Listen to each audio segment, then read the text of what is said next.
Broadcasts of HIKI NŌ are made possible by the support of viewers like you. Mahalo. And by Bank of Hawaii Foundation, investing in Hawaii's future by promoting collaboration, critical thinking, and other 21st century skills through HIKI NŌ. Kamehameha Schools, empowering Hawaiian keiki to explore, discover, and inspire. ABC Stores, a local company helping to transform education and develop Hawaii's workforce through bold learning initiatives like HIKI NŌ.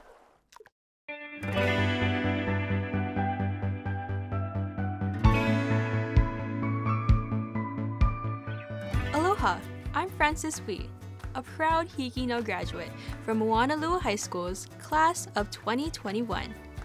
I'm currently a freshman biology major at the University of Hawaii at Manoa. But when I'm not in class, I work here in the HIKI NŌ Edit Suite at PBS Hawaii, where as an assistant editor, I help to assemble episodes just like the one you're watching right now. Tonight, we present part 1 in a 2-part series on outstanding HIKI NŌ graduates from the class of 2021. 8 honorees were selected by their teachers for the unique and profound ways in which HIKI NŌ changed their lives. Tonight, you'll meet Lawson Makaniole from Roosevelt High School on Oahu, Lykan Forster from Waiakea High School in Hilo, and Kaisen Calibuso from Maui High School in Kahului. But first, I'd like to introduce you to a very dear friend of mine and a fellow class of 2021 graduate from Moanalua High School. We worked on many a HIKI NŌ project together, and I think you'll see from this story why Austin Areola was selected as one of the outstanding HIKI NŌ graduates from the class of 2021. So my first experience in the studio was my sophomore year. I believe it was a spring challenge where we competed in my group and we actually got first place, and I was invited in to do a host. And it was just so amazing to be part of a bigger production.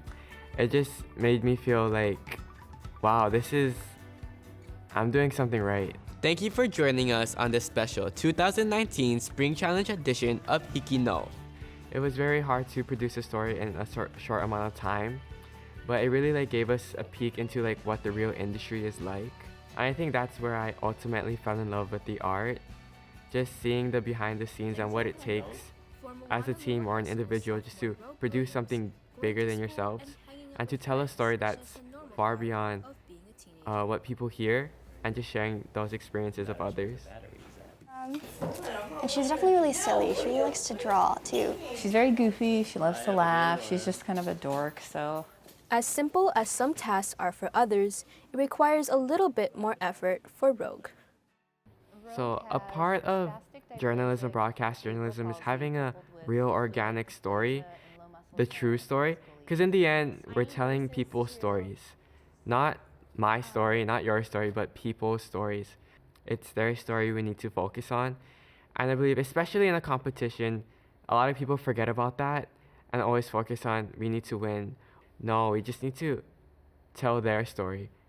And I think that's what that person needs. And I think that broadcast journalism centers us on ultimately sharing people's stories and reminding us to make everything organic and real.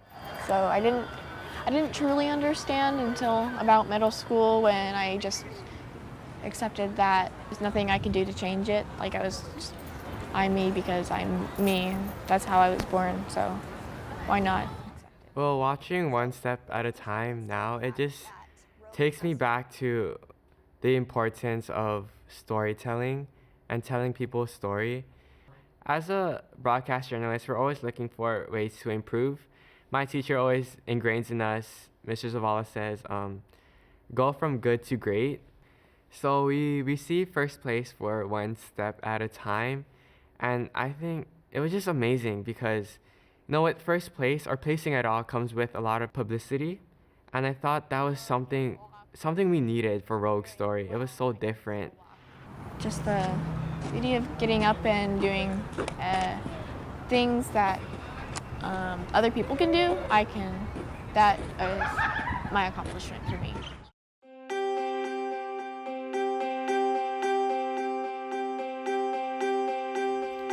I think it's important that HIKI NŌ gives the students the opportunity to produce self-reflections, because it allows us to actually take the time to step back and to tell our own story. Because I think broadcasts, we're always telling other people's story, and we don't really tell our own story and just focus and reflect on our experiences. So I think that HIKI NŌ allowed us to do that. It just helps us put something out there that shows the best us, and like gives us a chance to tell our story that many people can relate to, especially nowadays with the distance learning, the pandemic. I believe that it was just needed at such a vital time in our society, so that we can all see the stories, the self-reflections, be like, wow, I went through that too. Dear distance learning, I hate you. I think this project really highlighted that balance I needed to find. You know, it had the specifics of my own personal things, like marching band, I talked about being canceled, enjoying my grandma's Filipino cooking. And I think like I talked about it specifically for my own personal story, but in the end, on a greater scale, people can relate to it. So I found a good balance of sharing my own experiences, but still relating on a scale to ultimately every student in some way. I know that every moment should be cherished. So thank you, distance learning. Thank you. I really wanted to attend college in person, which I didn't get in high school. You know, my senior year wasn't in person. So my plans for fall 2021 is attending University of Portland in Oregon, studying marketing, having to be held up to a standard, and just to be very professional. That's something HIKI NŌ taught me that I'll always have going into college.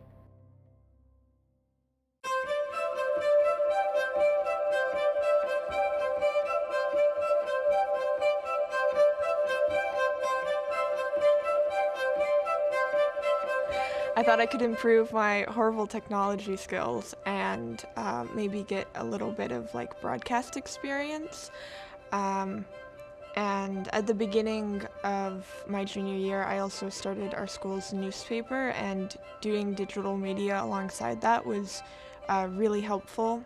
I had started becoming interested in journalism. Mr. Yamamoto, our teacher, was pushing us to do HIKI NŌ reflections. Hi, I'm Lykan Forster, a senior at Waiakea High School on Hawaii Island. I'm kind of naturally a very self-reflective person, and that was kind of at the period of the pandemic where we still don't know what's going to happen like next week, and I was just kind of thinking what is interesting in my life right now, what's going on with me, and I was kind of coming up short because it was a pandemic and I was just knitting and reading. But I had learned how to milk our goats over the summer, and that was something that I wouldn't have really done without the pandemic happening. These little guys were born in mid-March, and I was actually there to witness it. The biggest thing I found in this time is the ability to be gracious. I finally realized how lucky I am to have the things I do. I wish I had done my hair differently. The student reflections, I think, are really good. They give you enough time to get a little introspective, and it was really great for me with my, first ever story that I did on my own to figure out how to do all those things, how to shoot and how to write and how to edit. It's a really good length to kind of work with and not get too frustrated over. I think especially during the pandemic, student reflections are really interesting. I think it's valuable to hear like a range of things that students are feeling when something important is happening around them. Now I barely know the difference between work and rest at my own house. I still get people coming up to me who I know in my community for whatever reason and saying that they saw me on TV, and I have a moment of being scared and then realizing what they're talking about.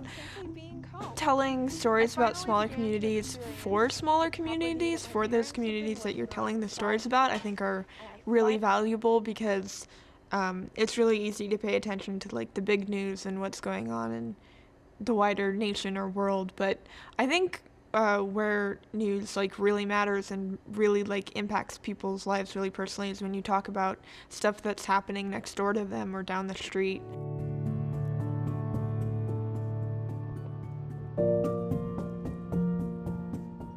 Lorraine lived next door to one of the girls in our group, and she mentioned that she had had cancer and she knew a little bit about her story, and maybe we could find, a moment of pure joy in her story because, she's a cancer survivor now. Like you're alone, but I'm not really alone because Heavenly Father was always there with me. HIKI NŌ Challenge is a competition based over 4 days. I believe it's Friday morning. You get a prompt, and working within that prompt, you have to find a story in your community or your school or your family or wherever it might be, and try to find that prompt in your story. I would say telling someone else's story as opposed to telling your own it's really difficult and really rewarding because you have to really listen to them and ask them, a ton of questions and maybe be a little bit annoying and make sure that you're really understanding what they're telling you and what they're trying to express about themselves and what they're trying to share, which was especially difficult during this story because I wasn't there. I was writing the script and I was telling people what to think about this woman, but I hadn't met her. I don't think she knew my name, and I watched her interview, but that was kind of about it. So I had to really trust my team and ask them all of the questions to say, hey, do you think this is right, this is accurate? And when the results came, everything was excellent. And that was a very special moment because I knew Heavenly Father had blessed me. I was already being healed. In Lorraine's case, it was ultimately her faith that saved her. I think it's very important that there are opportunities for students to tell their stories and tell other people's stories in like a wider sense and be held to PBS standards and be, held to this has to be right, this has to be fair, this has to be honest. It's a really great opportunity for people who just want to, learn how to use a camera and do that kind of stuff, but also for people who are going to be journalists in the future. I definitely think that HIKI has impacted the way I think about my career and my future plans because at the beginning of my junior year, I thought I would be a print journalist, which is kind of a scary goal to have as your number one plan, but like working on HIKI NŌ, I realized I actually really like putting together broadcast news, and there's a lot of writing in it, and there's a lot that I can still use the skills that I that go into journalism in broadcast, and I can do it.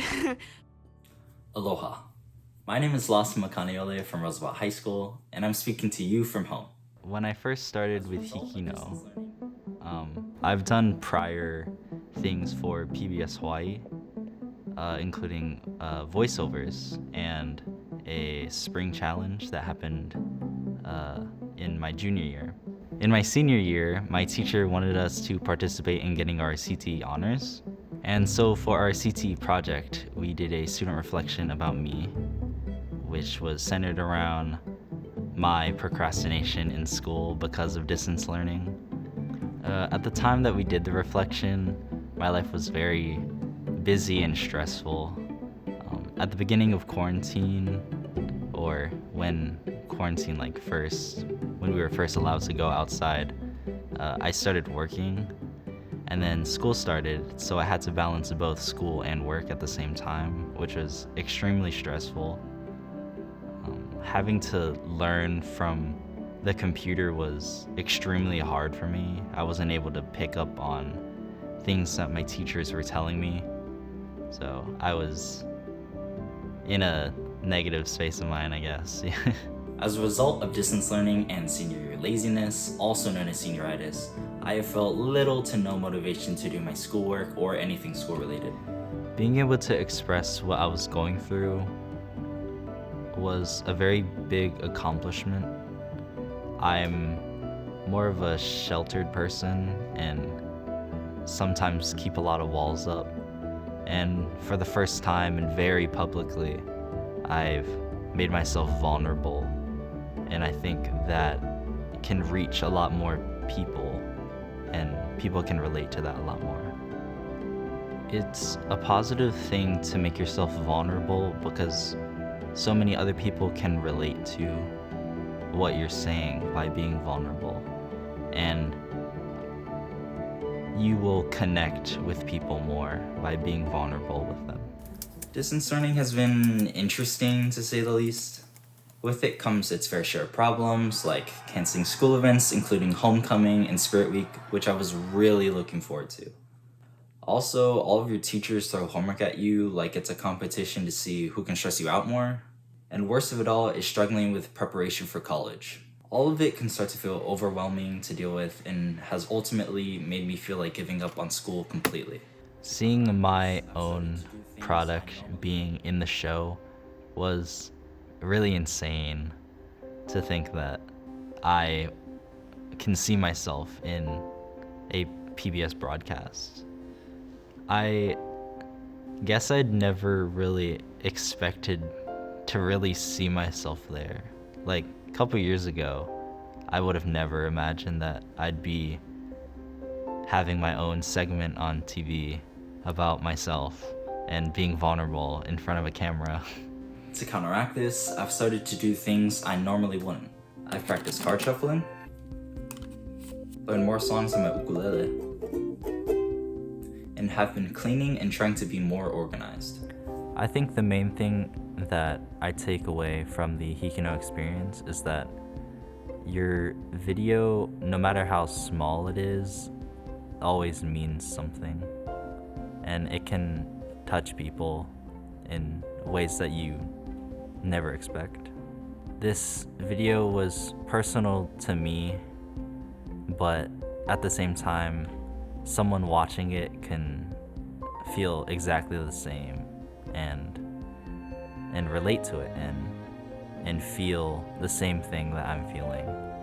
And sometimes having someone that is going through the same thing as you is a lot more helpful than being completely alone. My big goal in life is really to create something that changes at least one person's life. I believe that if I'm able to find motivation doing the trivial things, then maybe I'll be able to find my motivation for school again and finish my high school career strong. Until then, I'll keep trying. My HIKI NŌ experience has definitely prepared me well for the future, and especially in this program, because the HIKI NŌ experience is my first experience doing like real world work in the film industry, pretty much. My plans for this upcoming fall is attending the University of Hawaii at Manoa as a creative media major. I plan to stay in this major, definitely. After college, I would like to become an editor. You know, out of all the excellent HIKI NŌ graduates in his class, Maui High School media teacher Clint Gima selected a student who had only produced one HIKI NŌ story. But that story, about that student's mother and her struggles with depression, alcohol, and serious health issues that arose after divorcing her husband, was so powerful that Mr. Gima's choice as his most outstanding HIKI NŌ graduate from the class of 2021 had to be Kaisen Calibuso.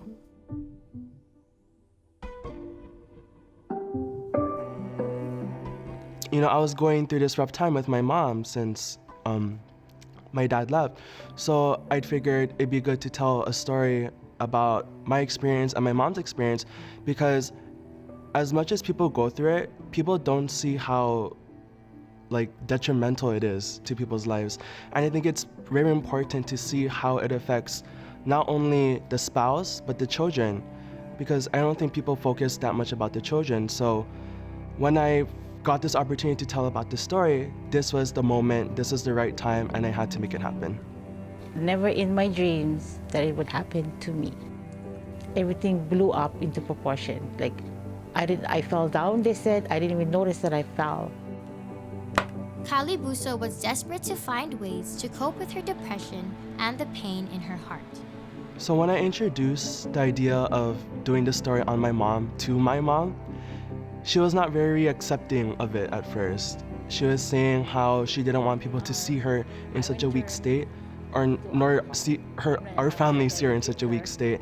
And that's understanding because, of course, as humans, we want people to see us at our strongest and not at our weakest state.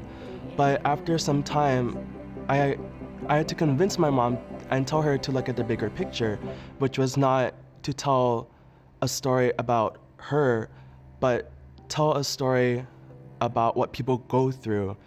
So I think that's what convinced her to show people, to help other people just like her in understanding that even though this is such a tough time, you will get through it with your children, your family, and everything that surrounds you, because there's always a silver lining in times of trouble.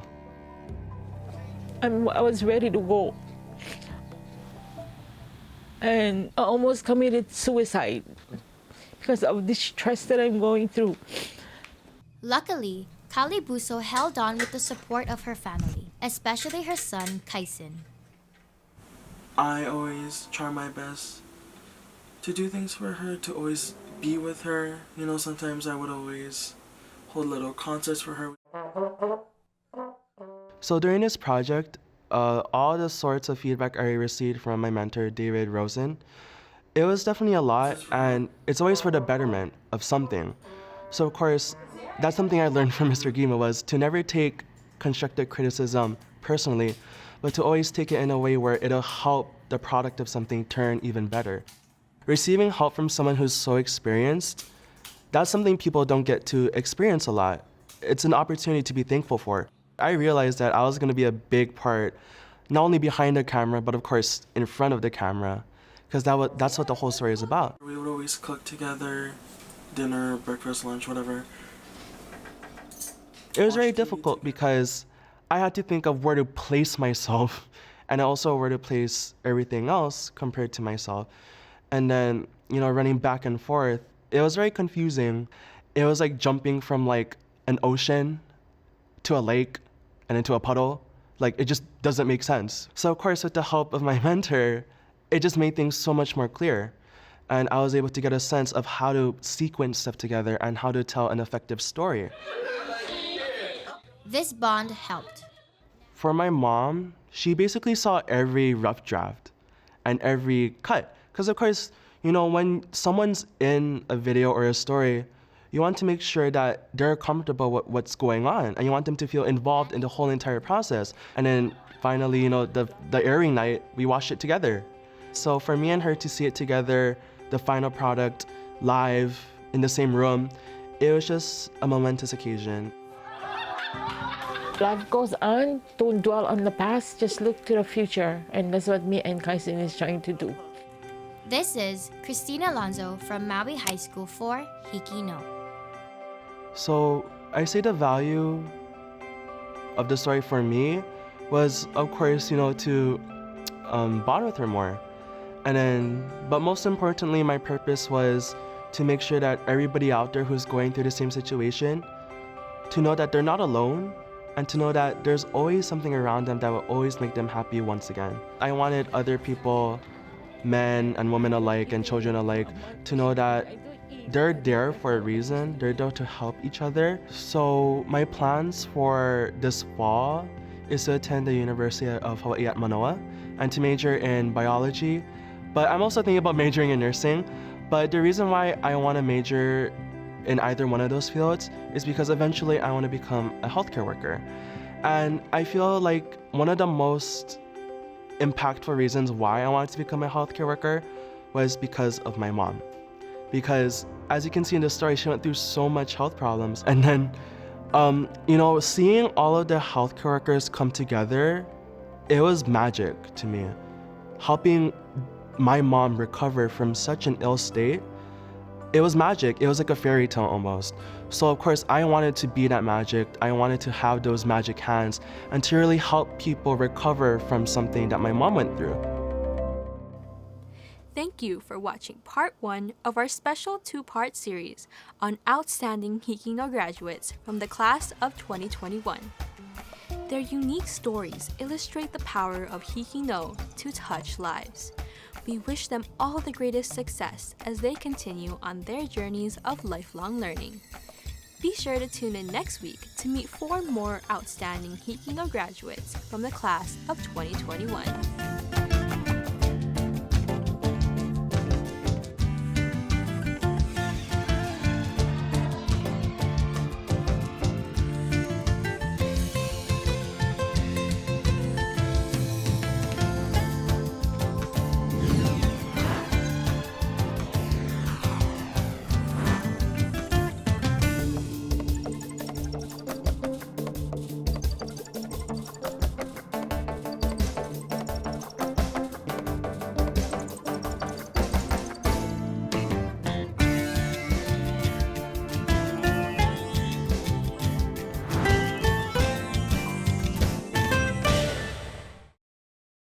Broadcasts of HIKI NŌ are made possible by the support of viewers like you. Mahalo. And by Bank of Hawaii Foundation, investing in Hawaii's future by promoting collaboration, critical thinking, and other 21st century skills through HIKI NŌ.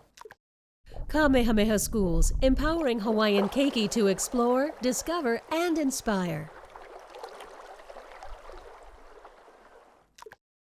ABC Stores, a local company helping to transform education and develop Hawaii's workforce through bold learning initiatives like HIKI NŌ.